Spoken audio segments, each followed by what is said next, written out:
Ricky. Macam Malik. Macam budak-budak.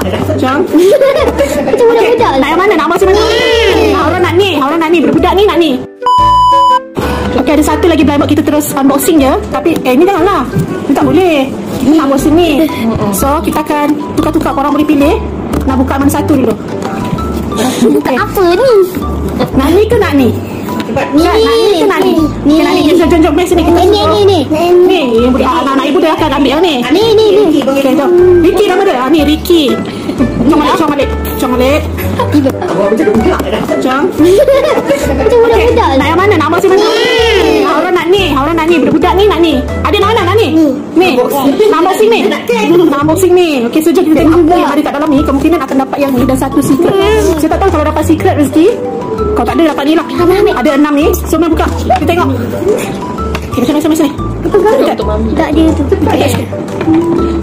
Tadi dapat apa? Cuba tunjuk sikit. Dapat apa? Dapat tu lah. Kita tadi dia ada unboxing satu.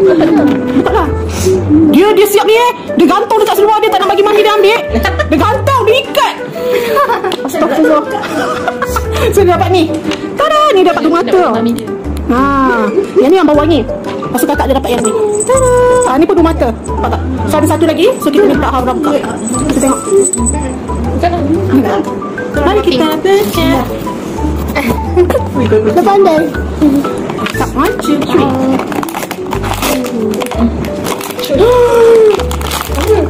Abang. Kalau pula yang dia buka.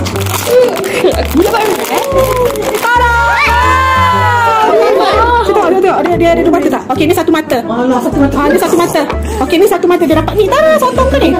Tak pun. Secret. Tak ni. Yang ni yang kita orang tak ada. Ni kita orang tak ada. Comel dia. So boleh letak juga. Ada bau tak yang ni? Ada. Ni ada bau.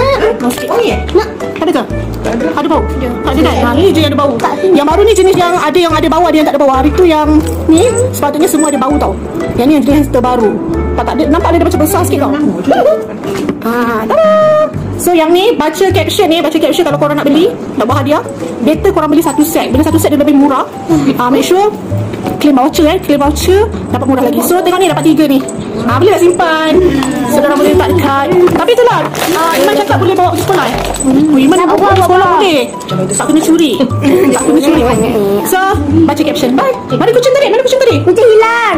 Nak dia dah kejar-kejar kucing dah. Dah kan, you dah tak nak tu kan? Pengumpul Crybaby. Diorang pengumpul Crybaby. So bye bye. Dia punya gani apa? Bye. Kau nak masuk tapi lekat yang dekat seluar dia. Dia letak kat seluar dia tu. Mak, betul dia lagi 3 hari je. Dia kata